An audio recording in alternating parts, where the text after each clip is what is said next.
and gentlemen, the 3 knockdown rule is in effect. I'm Steve Kim, joined by Mario Orale Lopez. Orale! The moniker is back. Thank you very much. About time. You're on your game today, then. And the man that made this all happen on the video screens, Justin El Vato Loco Neko. Wow. Man, we've got a lot to talk about. I just came back from the Lone Star State. I was in the Zone in Arlington/Dallas, Texas at College Park Center. Folks, we have a new unified 140-pound champion, Jose Ramirez, the pride of the Central Valley, with a career-defining victory over Maurice Hooker, stopping him in 6. Mario, no longer can it be said about Ramirez. He's just a regional draw who's been protected by Top Rank, who's been carefully guided. I think it's time to say it in the words of Dennis Green. He is who we thought he was. Slow 80s clap. Crown him. Slow 80s clap for Ramirez. Let me tell you something. I was so fired up to see this fight. And oftentimes, you're disappointed because it looks so good on paper and it doesn't deliver to your expectations. This over-delivered. It was a hell of a fight. What'd I tell you, though? Hooker, who, by the way, let me just start from the beginning. I don't know why, if he was just off balance, so he looks unsteady on his feet in that first round, because prior to that knockdown, which wasn't a knockdown, he still got a little wild. It was weird. It just didn't look like he had his legs under him. I don't know if it's the weight. I'm not using conspiracy theories here, but he just looked a little unsteady, and it was clearly not a knockdown. He stepped on his foot. Nevertheless, it was called a knockdown. More on that later. But then it got into a hell of a fight. Ramirez, with the smart pressure going to the body. Hooker, when he had the distance, those quick combos and landed some mean left hooks. His punches actually look a little snappier, a little crisper, and I go, ooh. And it looked like the 50-50 fight that I thought, that I predicted earlier. And I was like, oh my gosh, I was really in suspense on what was going to happen. And then it just seemed and Ramirez does seem to get a little stronger as he goes on, but in that 6th round, when he pulled back with his head up a little bit, Hooker, and he caught him with that left hook, man, what a way to close that show and let them hands go. And I thought the referee who fumbled, Mark Nelson, who fumbled, great stoppage, fumbled the non-call of a knockdown in the first round, made up for it, and I thought it was a great stoppage. No argument from Hooker, and he took it like a gentleman. 2 world-class fighters that really came to fight and deliver. And Ramirez, I was so impressed with him in the sense that he took some hard shots.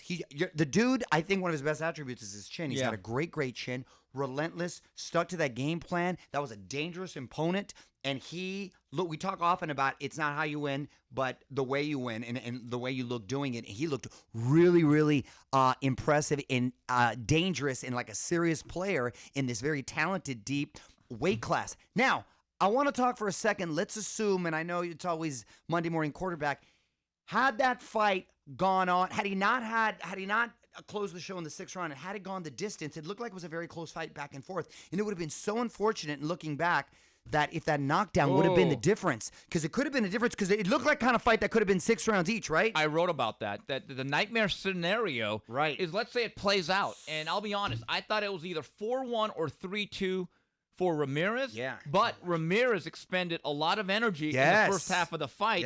And the one thing I really enjoy about Maurice Hooker, I compare him to a rubber band. He could just snap back at you at any time. He's very elastic. Man, that right hand comes down quick. And he's twitchy. He's long. And I thought at the end of the 5th, which is one of the best rounds of the year that I've witnessed, I said, wait a minute, whose gas tank is fuller? And I've seen this with Hooker before with Salcedo. He's used to early troubles. He's used to rough waters. Then he steadies himself. And he's one of those guys that doesn't always look strong, but they're like a marathon runner. They just have a way of gathering themselves and getting better. And I thought, oh boy, does Ramirez have a second win going into the 8th and 9th? Now, fortunately for all of us, none of that happened. And Mark Nelson, who's a very good referee, I think it's time for everyone to adopt what Nevada does in situations like that of a knockdown, no knockdown. Instant replay. We have a minute rest. Let's go back to it, and let's just say, okay, guys, if you don't want to make it a 10-8 round, make it 10-9, because obviously it was an honest mistake made by a very good referee. Sure, much like an out at first plate, and you know they'll use the replay now, and we have the luxury of having a minute in between, so it's not going to slow it down. You can look between rounds, and then you make the determination. I totally agree with you on that. Fortunately, it didn't need to put into play, and the knockdown happened. But man, to go into his hometown, make a dramatic statement like that, and I know they have a hell of a tournament that I'm anxious to see the winner of. And Ramirez probably would still be considered the underdog. Yes, he would. In that, but it's hard to count him out now, Kim, because he's a tough. You're in for a fight. Well, one of the things that I think is really big in this fight is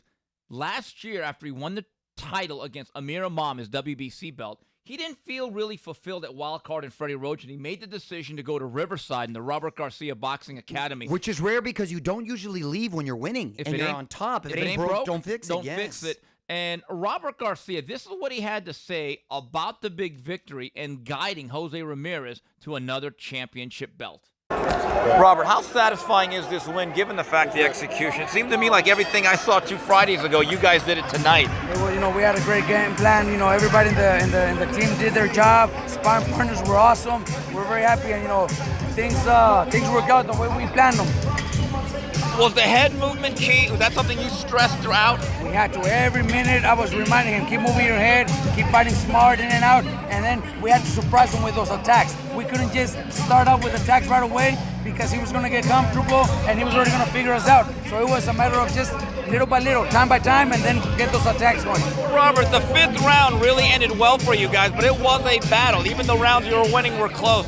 Did you think Hooker was going to be worn down so quickly and suddenly? After the first couple of rounds, those body shots that Jose was landing, I knew it was just a matter of time. And if I'm not mistaken, right before the bell rang for the 6th round, I told him, look, the way you're doing it, it's a matter of time, little by little. Brad Goodman screamed at me and told me, tell him to go for it. It's just a matter of time, and we did. Where does this rank among all your victories? It's great. It was a great one. It's on top, on one of those big ones, man. It was a great one. Mario, I've got to give Robert Garcia credit. When I went down to Riverside about 2 weeks ago to see them work, everything that they worked on, from head placement, head level, quick pressure, using the jab judiciously, and then closing the gap and sticking on his ribs like a plate of lasagna, it was executed almost to perfection. This union works. One of the more impressive victories for Robert Garcia. He said it, absolutely. As well as Ramirez. Yeah, it was, I thought, an odd time to transition at the time, but it's worked. So, God bless them and more power to them. I'm curious on what happens at this point for Ramirez, if the politics will get involved or if he is, in fact, going to fight the winner, which I like that all these guys want to fight each other. Yeah. Prograis and Josh Taylor. Who, by the way, that's another 50-50 fight. That's not a layup for Prograis. Everyone's talking about no. Regis has already won the Everybody's tournament. talking about that. I was just going to go there. I think Taylor's a very, very live dog, and that kid can box his ass off. One note about the World Boxing Super Series. If money is not delivered into the escrow account of Regis Prograis, tournament's over. The World Boxing Super Series, I've talked to various people involved in it. They're not happy with the way it's run, and I'm going to make a prediction right now. After this season, whether it comes to a conclusion or not, they're going to have a very, very difficult time getting major promoters and significant fighters to participate moving forward. It's been great in concept. It has been botched in terms of execution, and that's a shame because it's helped a lot of fighters. So the working date for Taylor Prograis is October 5th if money is delivered. So keep that in mind. Well, fingers crossed, because we want to see that happen. And going back to Jose Ramirez, when I saw him 4 or 5 years ago as a young prospect coming out of the 2012 Olympics, he'd be on Manny undercards at like 4:30, 5 o'clock. I thought he was okay. I'm not going to lie to you. He's not one of those guys like a Teofimo Lopez or a Shakur Stevenson. Not of any sort of physical marvel or anything like, wow, outstanding. that guy's going to make it. Let's buy stock. But he has developed, and let me tell you something. The underrated thing about Jose, he's got quick hands.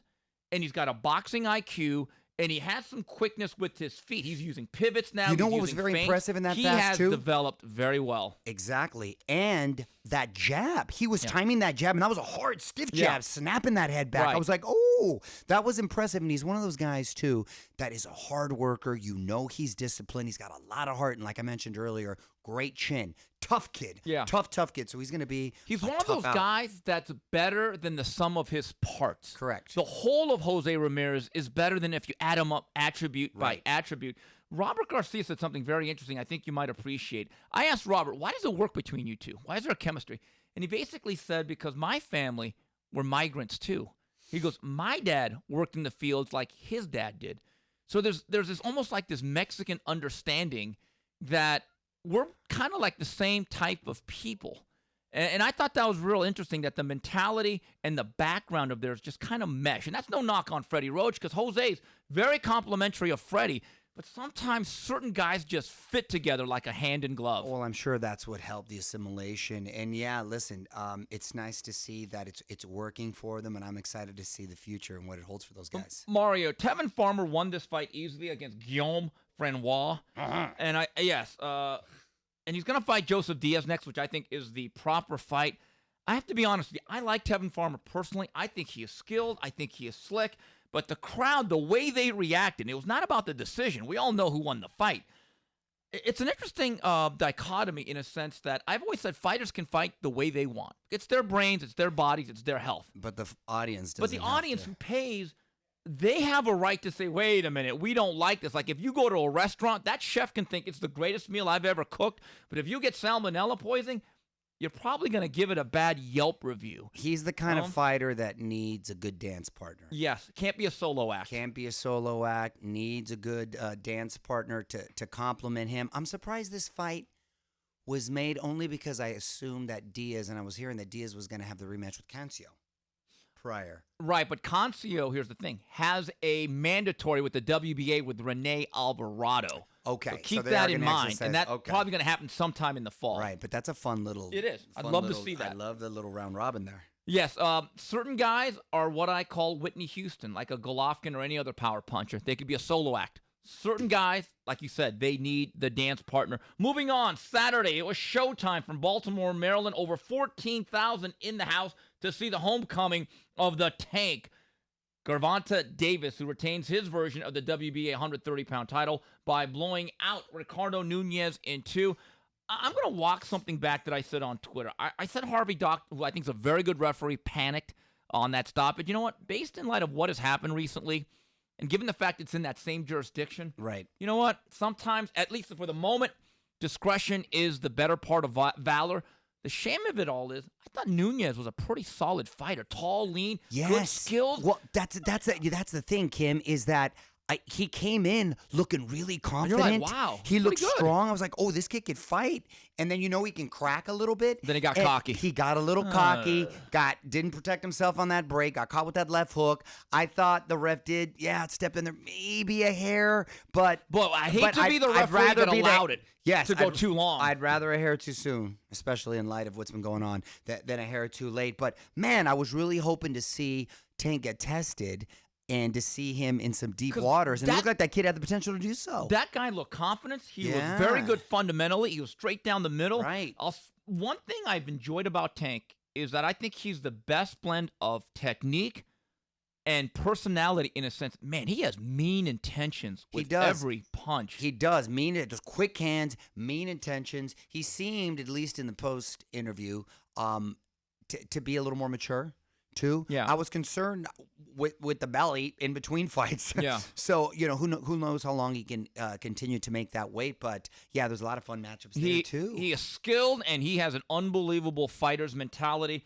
And speaking of like, fighter safety, Yuriorkis Gamboa blows out Rocky Martinez in 2. And the word is that Gamboa might be getting Tank next. But that's a fun little fight. I'm not hating that fight. Well, it's a good name. It's a good notch on the belt for Tank Davis.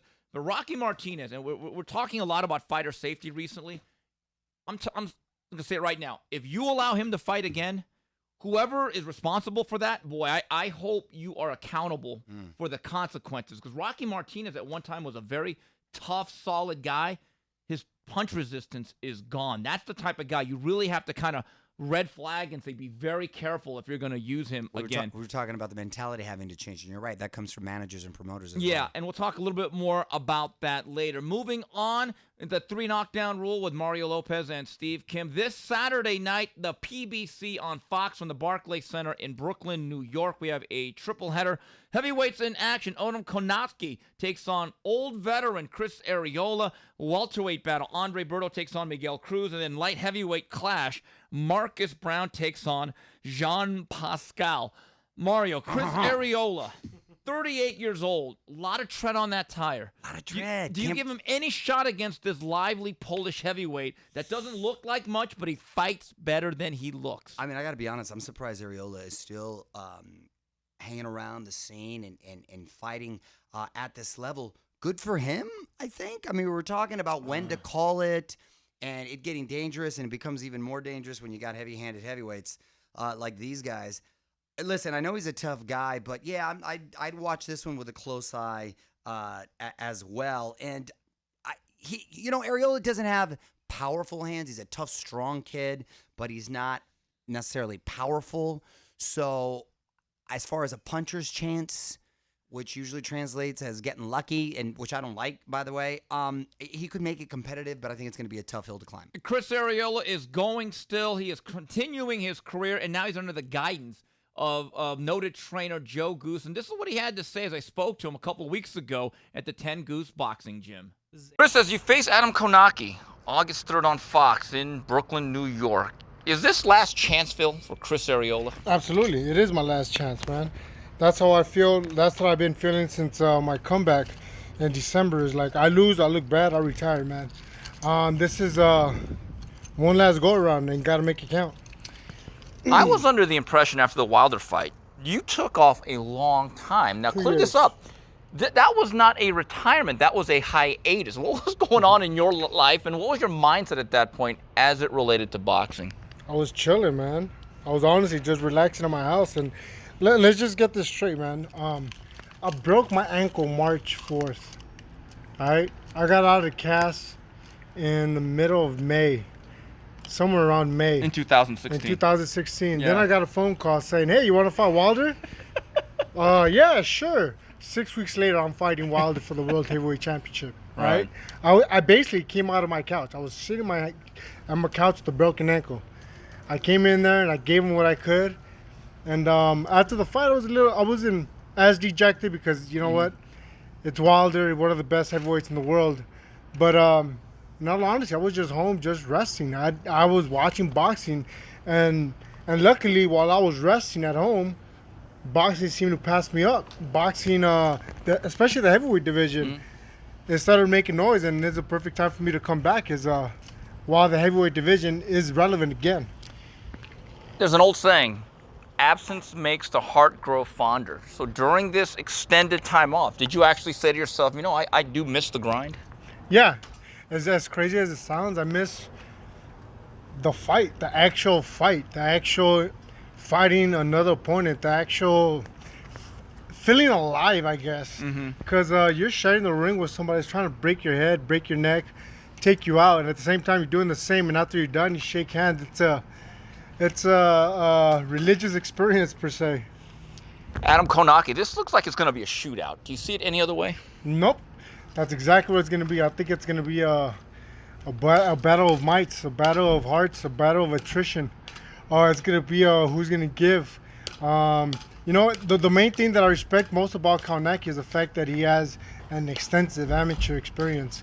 I think that's, to me, that's golden. That's golden. That's why he beat Martin. That's why he beat Gerald Washington, right? Because they didn't have that amateur experience. They didn't know what to do when he was throwing.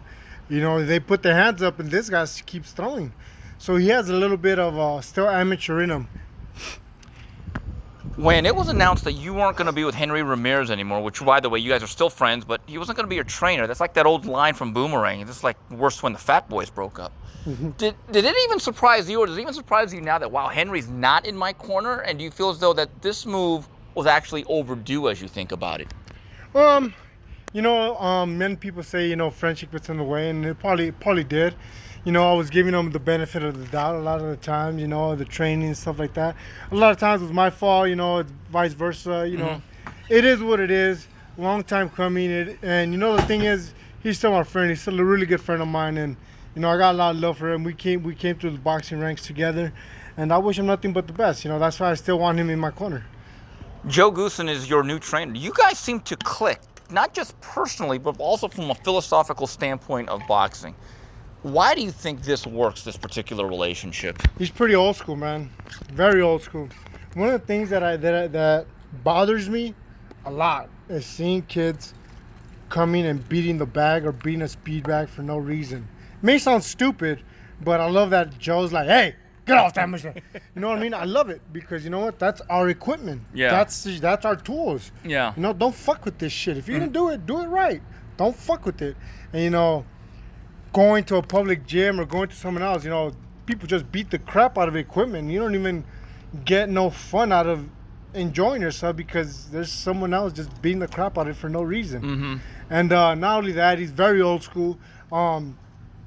The way he trains, there's a reason for his madness, and he explains the reason for everything. And I need that. I'm an old dude, so I do need a reason why I'm doing this shit.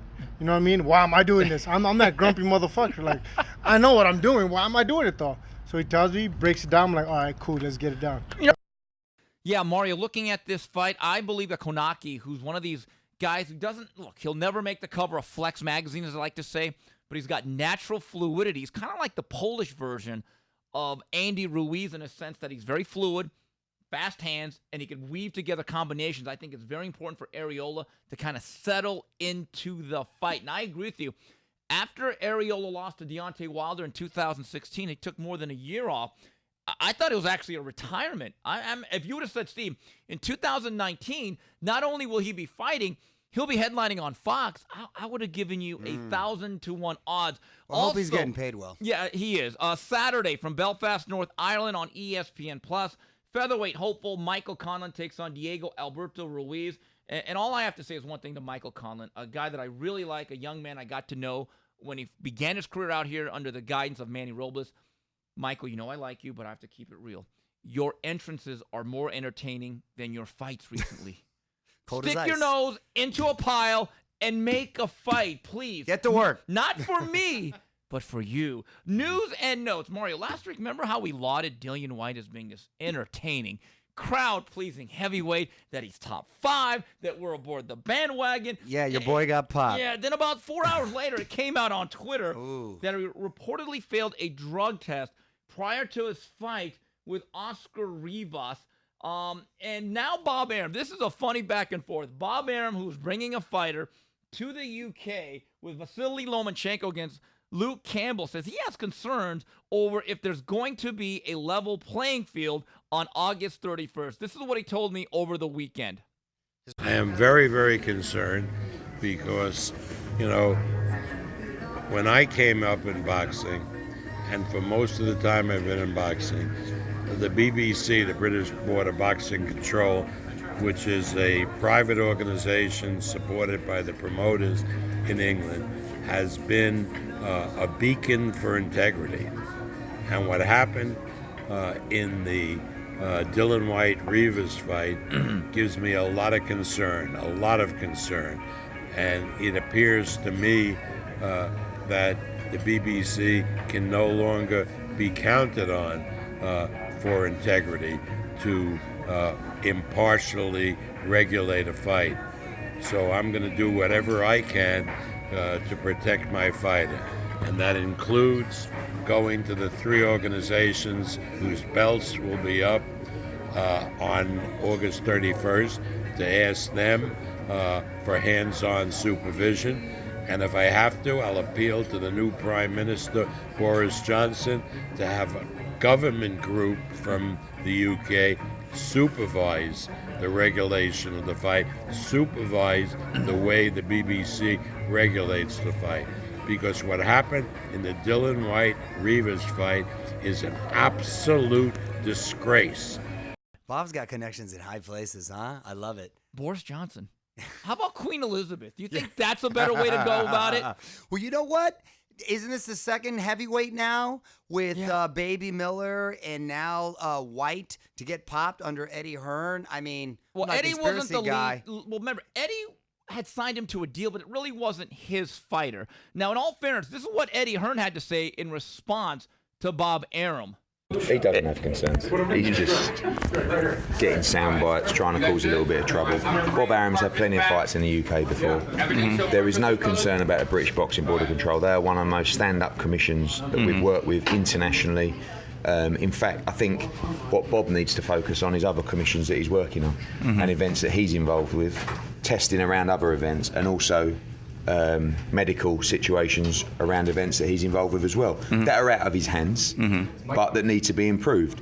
Look at the medical requirements and setups of the British Boxing Board of Control. It's no problem. Lomachenko and Campbell both enrolled on the VADA program, the full testing system, so there's no problem on that. Medically, everything else, they're second to none. This doesn't affect foreign fighters. If he's talking about UCAD, UCAD is a random testing program for British fighters, which, by the way, is brilliant because it's something you need, not you personally, but the commissions. So the only person subject to UCAD testing in this fight throughout his whole camp. Can we go here? Yeah. I don't want to interrupt. Is Luke Campbell, not Lomachenko. Lomachenko will be tested on the night by UCAD. Right. So everything else, medical procedures of which British Boxing Board of Control first class, medical requirements, scans, it's all very straightforward. They're a very experienced, very complex commission, as he knows. He's done fights with them for many, many years.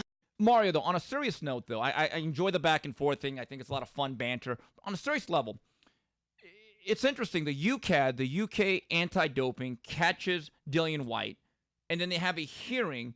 But the problem that I do have is that, look, we know one thing. It's not a black or white issue. He failed a PED test, okay? Now, if you're Oscar Rivas in his camp, how would you feel if you went into that fight, took the due punishment, and you never knew about it? How would you feel? Well, listen, PEDs in other sports, it's different if you're playing baseball and you get popped. Yeah. Exactly. In fight, the game's already as dangerous as you can get. Right. We just had 2 deaths. You're throwing PEDs into the mix? No, that's criminal. Yeah, and the other issues, I brought this up to Eddie Hearn, who I think's in a tough spot, and he makes a good point. Well, prior to a fight, if you're Oscar Rivas, hey, Oscar, good luck tomorrow. I just want you to know, my guy failed a drug test. That might screw with you psychologically. I don't even disagree with that, but I believe this. In future situations, it should be a rule that if you fail a drug test prior, I think everyone has to be notified immediately. Yeah, then you can make your decision if you want to go through with this or not. Of course, exactly. Yes. Mario, there was more bad news in the game of boxing. I think it'd be irresponsible if we did not touch upon this.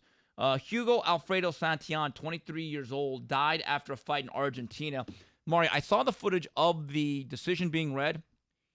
And I'm not trying to be funny. This young man was literally dying in his cornerman's arms, being held up as the decision was read. Man. And here's the thing that's really bad. He was under suspension. Oh. He had actually been knocked out, and he should not have been allowed to fight. Now, that's an administrative error. This is what I think needs to happen now, and I'm being dead serious. Whoever was responsible for booking him for that fight, whether it's a booking agent, a manager, or whoever, that guy should be held liable. A lot of fingers are going to be pointed, and it's going to be tough to follow up on that. I think we were talking last week. It might have been off air about the time Castro fought John David Jackson in Mexico. Yeah, it was under the Chavez Tony Lopez card. I'll never forget watching it. And I was watching with a buddy of mine who had a kid, and he asked his kid to kind of go to the room because it was such a beatdown on John David Jackson and Castro. If it was here in the States, it would have been stopped. But because it was in Mexico, they let it go a little bit longer. And he happened to have caught him with a big hook. The miracle. One of the biggest, most dramatic comebacks I've ever seen. But that is a rare case. And you can't use that as a template or as an example of things that can happen because far too often it's the latter. And Maury, I don't want to be the bearer of more bad news, but Freddie Hernandez, okay, this was a tough Mexican fighter from out here. Probably a less skilled version, less accomplished version of Jesus Soto Carras. Couple of months ago on Tom Loeffler's show, he fought the hard-hitting, swarming Sergey Boachuk, who won another fight this weekend. And Freddie had a lot of wear and tear. He's one of those guys you're thinking, After the fight at the Avalon Theater, he actually said, I'm retired, I'm done, I'm good. Good for him. Saturday afternoon, late last week, you find out, oh, guess what? Freddie Hernandez was booked to fight against Emmanuel Alim, who's actually a solid fighter. And I'm thinking to myself, Freddie Hernandez, I think, is 40 years old. He just got knocked out in 5 rounds. He himself had said, I'm done. And I guess there was such an uproar. My understanding is that Andy Foster, the head of the California Commission, actually alerted the authorities in Maryland who just had this tragedy saying, guys, you're playing with fire. Right. Pull it. And he got pulled. And I'm thinking, you have to have little to no conscience to tell Freddie, hey, Freddie, I got to fight for. Come on. I think some of this can be avoided. I think people are a little bit more sensitive to it now, finally. So let's hope you it think continues. so? I think so. The way they stopped early with Tank's fight, and I think the fact that it's still on top of mind and people are talking about it, I think so. I'd like to think so. If you start breaking administrative suspensions and usurping those rulings, you should be out of the sport. Well, I agree. Honestly. I'm saying in the most part, at least that's the vibe. September 14th, Mario, some news and notes here. I'm hearing that Golden Boy and The Zone and Matchroom, it looks like Jaime Munguia will be headlining. I'm hearing Jesse Vargas, co-feature with Devin Haney. Now, here's the other thing, though. Top Rank is also, they might be going in Las Vegas with Tyson Fury. So there's a battle over that date in the city. Tyson Fury might also go September 21st on ESPN+. Well, it'd be nice if they spread the love. Is there truth to the rumor that Golden Boy's card might be in L.A. It could be in L.A. also. That'd be exciting. So there's a lot of things going. This is blasphemous. This is like robbing the Pope at the Sistine Chapel. I was outraged. Julio Cesar Chavez was robbed at gunpoint in Mexico City. Really? Orale. I didn't even hear about that. Yes. Orale. Was this revenge for Pernell Whitaker? This is blasphemy. See, that is bad. Is he okay? He's okay. We're good. And guys, hey, hombres, give the stuff back to Julio. There's many people you rob in Mexico City. Wow. JC Superstar is not one of them. Was it junior or senior? No, it was senior. Come on. Because you wouldn't have been that fired Yeah, up. with junior, I wouldn't have cared, yeah. Anyway, also, spoke to Eddie Hearn last week about what is the delay in the rematch being announced between Anthony Joshua and Andy Ruiz. This is what he told me. We've had a number of approaches from other territories, of which have sort of slowed down our decision. I keep saying that November 29 and December 14 for the two favourites, they still are. I think Cardiff is the front runner, December 14, and we'll be looking to make an announcement shortly. Here's the problem that I'm starting to get the sense Andy Ruiz does not want to get his passport out. Are you getting that feeling? Yeah, but I think you sort of look at his messages and then he goes from one to another. Like last night, he was talking about the sort of Dillian White scandal, and then next thing he's saying, look, if it's UK, it's UK. Like, unfortunately, as I've said in many situations, you know, we will be notifying him of the location, and that's where the fight will be. So, Mario, I keep hearing that Andy Ruiz is having second, third, fourth, fifth thoughts about going to anywhere in Europe, outside the U.S., for this rematch. Do you blame him?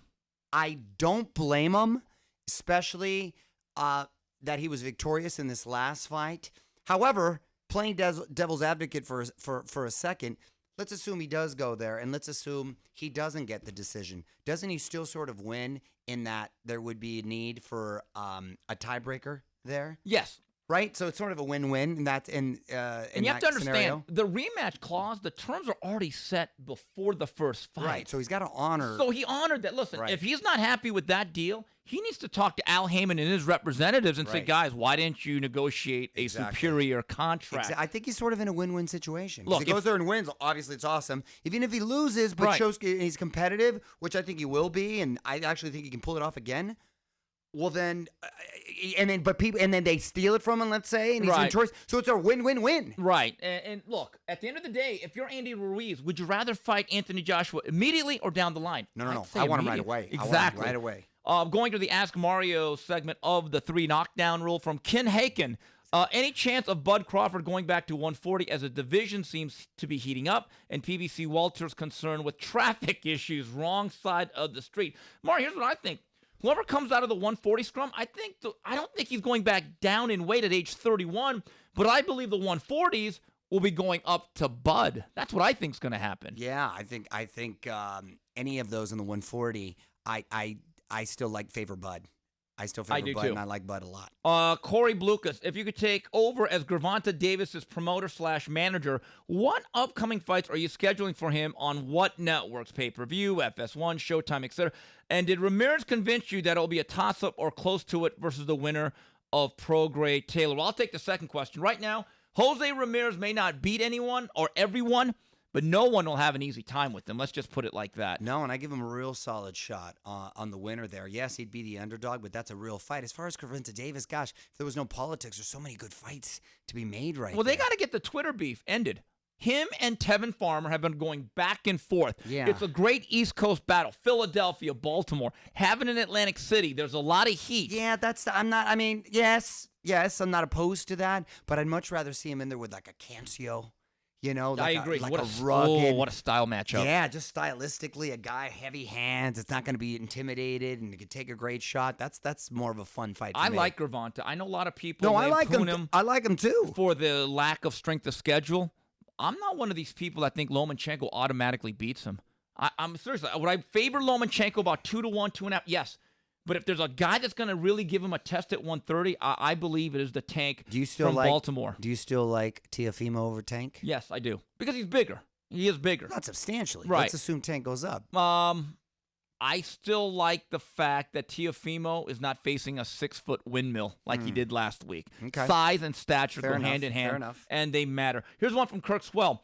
Besides the Jose Pedraza victory, doesn't Gervonta have a similar or worse resume than Haney and Teofimo, etc.? Okay. Well, that's not exactly his fault either, though. And every time he's been asked, kind of. Well, Well, okay, the is Nunez it- is a mandatory. Right. But some of the other fights, you're like, God, Abner Mares. yeah, no, I He's would a like to see. bantamweight. No, He's a I know, bantamweight, I though. know. You know, but every time he is in there, he does deliver. You cannot conflate his level of ability and talent with the actual box rec that you see. I do believe Leonard Ellerbe and Mayweather Promotions, they're going to have to step it up. And I'll be honest, as much as we think it's a fun fight because Gamboa was such a car wreck all the time, look, that guy's in his late 30s. He's about 4 years past That'd his be about prime. the last one, though. Right. Here's one from Canada Chris. Given the recent tragic events and permanent damage boxing can cause, do you think it's time that boxers rethink their training and rest periods between bouts, especially in light of how many guys are likely doping to gain an advantage? Well, I think drug testing does need to be improved across the board. That's step one in my view. And I don't think the sparring, and I think most trainers have adjusted, from what I'm hearing, at least, and seeing, they don't spar as often as they do too, and because oftentimes, as you know, a lot of the fight is left in the gym right there. So I think they're pulling back, especially with the more seasoned veteran fighters. Here's what I'm not a big proponent of the day before weigh-in. I think it creates a culture where guys try to cheat the system, dry themselves out. And are we sure it's any safer than morning of, when guys at least would say, you know what, I'm just going to fight at my proper weight? Don't you think we need to have that discussion once again? Yeah, but I think it's all the same. So, yes, in a perfect world, but I still think they're both on the same playing field, so it's still even. It's dangerous regardless. It's dangerous regardless. Let's That's just be it. honest. Either And here's way. one from Bibbs, my boy Bibbs. Boy, this is an important question. Better be serious for this one. Stupid. What kind of product does Mario use in his hair? Oh, that is an I important told you it's an important question. Shout out to Layrite Products. They have Plug a really alert, cool. plug alert. No, well, the dude asked me a question, giving him an honest answer. They got this cool like matte paste that I use in this great grooming spray, and comes in like a little can, right? Comes in like a little can. It's got a cool sort of throwback brand to them, but that's what I use. Haven't gone back. There you Okay. go. My man wants to keep his wig tight. And for the record, I still use Aquanet. Going on to and you can tell. Final And that Dep gel. Yeah, that Dep green gel. Yeah. Shit. Is AJ Green out for the years, Nichols? No, it's a high ankle sprain, 6 to 8 weeks. Okay. It sounded like torn Achilles initially, but no. Okay. Oh wow, yeah. he got lucky there. I'm just quick question, guys. Are you in favor? Oh, wait a minute. Hold everything, and I'm going to interrupt your ass because this is important. I showed Nichols this the other day. Did you see what I posted the other day? All right, so we're cutting this part out. This is legit. Who did USA Today have predicting winning the Super Bowl? the LA Superchargers. Wow. Can you believe that? Well, it's a top 5 roster. Can you believe that? I've never seen that, so I just got excited. All right, does that mean that Melvin Gordon plays, though? Dude, that's killing me. That was my question. I don't think they could do it without him. Do you think after this Le'Veon Bell situation, are you surprised that you're seeing yet another back? No, well, running backs have come to Jesus and say, wait a minute, we got to get paid before that second contract even. We got to have some security. But I said it again last week, and I'll repeat myself. Austin Eckler is a very good second back. Melvin Gordon, to me, is the foundation of that offense. No, I agree, but we're going to – what do you do? Pay him, right? Pay him.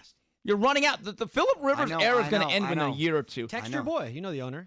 They said they're digging in their feet. Ooh, it's a game of chicken now. I heard it's like $1 million apart, so we'll see. Come on. Go fund me. Yay or nay? 18-game season for the NFL? No. I'm kind of good with 16 myself. Yes, that's too much. People are banged up as it is. That you see barely healthy. you see a decimated team as it is. As a matter of fact, I'd take away some preseason games. Yeah, that's what I would do too. Mario, this weekend I was in the Dallas-Arlington area, and I had a Whataburger. I like it. I know a lot of people lampoon it. It's like the national burger of Texas. I think it gets kind of a bad rap, but I'll say it's not as good as In-N-Out. It's solid. It's a solid burger. May not be Five Guys, may not be some of these fancy ones. Can I tell you which burger I'm down with? The Shake Shack burger. Shake Shack's good. Yeah, I'll eat all of them, by the way, but the Shake Shack burger is some like quality, like gourmet burger. I'm telling you. What other ones do you like? I like them all. Who doesn't like burgers? Yeah. But the Shake Shack one I think is really good. Oh, you know what? I like the umami one too. The umami's good. Umami's solid. That's another little gourmet kind of deal too. Mario, I saw the footage on Instagram. You and Nico had a great time at the LAFC game. Yes, we had listen, I'd never been to a game at LAFC before. Dude, I got to tell you, that's one of the coolest great atmosphere sports experiences in LA. It is a big party there. The atmosphere is awesome. The energy, the electricity, everybody's cool. It's a lot of raza right there. And it was a beautiful summer night. The stadium is awesome. It's nice. Oh, because we were there for the Golovkin. And I'll be there Canelo. in a few weeks for the Top Rank show. Oh, yeah, exactly. I can't wait to check out a so fight are you there. going? If I'm in town, I'm going to be there. But can I tell you something? That's my new squad now. The Lopez fan bam. Long-time fan, huh? We are they're brand new. I never really got behind any sort of soccer team, but now the word's out. We are now a Dodgers, Lakers, Chargers, LAFC fan. Oh. I'm all about the black and gold. Okay. You're on the record. We gotta go. I'm telling you. So it's a lot. It's a good time. You'll like it. It's not a Galaxy household in the Lopez. No. LAFC. Mario, do you have a problem with Tom Brady basically jumping off a cliff with his daughter? He's getting some heat for this. Dude, that happened like a while back. You know what? I kind of like that he's not raising little sissies, but that was his daughter. It was what looked crazy about it is that he looked like he dragged her. He's like, "You're coming, honey," and the rocks were literally her to nearby. jump. She didn't jump when it counted. Yeah.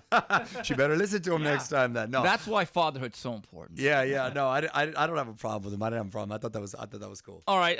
Before we get out of here, Miami football training camp has started. We're on the countdown to Orlando Nichols. I will be there as they take on the hated Gators. And a message to my fellow Miami fans. 24th, right? Yes. The quarterback race between Jaron Williams, N'Kosi Perry, and Tate Martell is not a presidential race. You don't have to take sides. All I could say is in Dan Enos we trust. So Mario, this weekend, what are your plans? Where are you going to be with that jet set schedule? Fortunately, I get to stay home. Oh, get to watch a little Chris Arreola on Fox. There we go. Get to stay home, get to kick back, and I'm very happy about not getting on a plane. All right, until next week, guys, thank you for joining us. On behalf of Mario Lopez and Justin Buffalo Knuckles, this is Steve Kim saying adios.